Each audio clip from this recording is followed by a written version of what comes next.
Did you know that many laws we still use and follow today were actually implemented during the Middle Ages?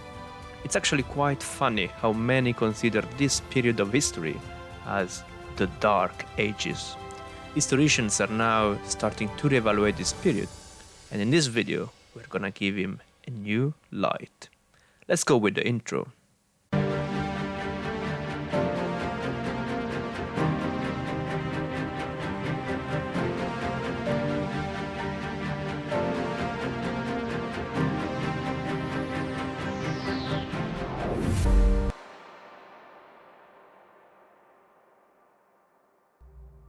It's with the fall of Rome in the 5th century that the Dark Ages began. The term was first used by Petrarch, an Italian scholar from the 14th century.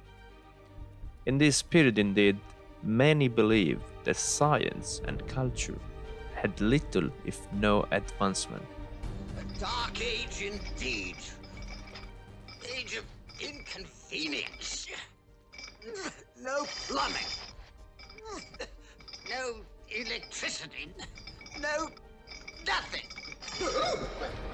In this series, we will explore how much of this is true or false by starting today with medieval laws.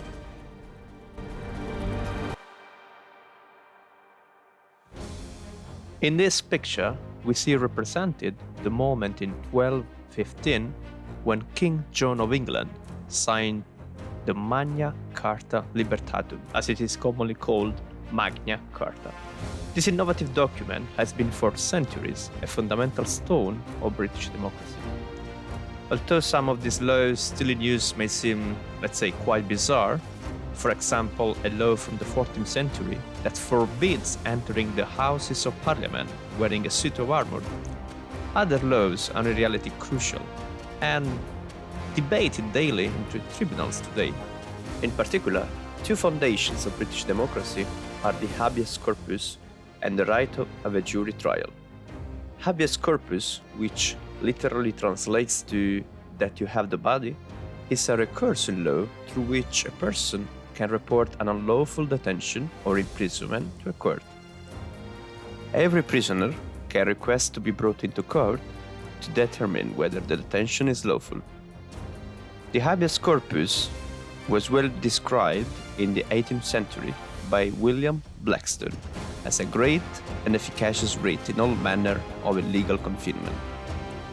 Although the Habeas Corpus concept predates the Magna Carta, it is within this document that it was brought into public consciousness, until when it became law as we know it today, a few centuries later in 1679. It can be read in the original version of the Magna Carta that translates to "No legal officer shall start proceedings against anyone on his own mere say-so, without reliable witnesses having been brought for the purpose." A very staggering right for the time, and probably still staggering today in some parts of the world.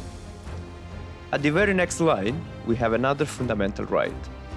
The original Clause 39 of the Great Charter reflected a privilege negotiated by the barons to ensure that their disputes with the king will be settled after advice from men of their own rank and status. Criminal trials, indeed, at the time took the form of ordeals, by fire or by water, supervised by the local priest. God was the judge, and he would ensure that the innocent survived. Thus, suspects dunked in ponds were declared guilty if drowned. Although Pope Innocent III forbade trials by ordeal and replaced them with a method of fact-finding, it is again with the Magna Carta that what we know today as jury trial became law. The article states that can be translated to "No free man is to be arrested or imprisoned or disseized or outlawed or exiled or in any other way ruined, nor will we go against him or send against him, except by the lawful judgment of his peers by the law of the land." This article will lay centuries later the foundations for the Fourth and Fifth Amendments in the United States of America's Constitution. Speaking of USA, it is in reference to clauses 12 and 14 that the colonies claim the famous no taxation without representation. Captain Martin, I understood you to be a patriot. If you mean by patriot, am I angry about taxation without representation? Well, yes, I am. Should the American colonies govern themselves independently? I believe they can, and they should. But if you're asking me, am I willing to go to war with England? Well, then the answer is most definitely no. Do you know any other hidden piece of history? Any curiosity? Write it in the comments. Thanks for watching.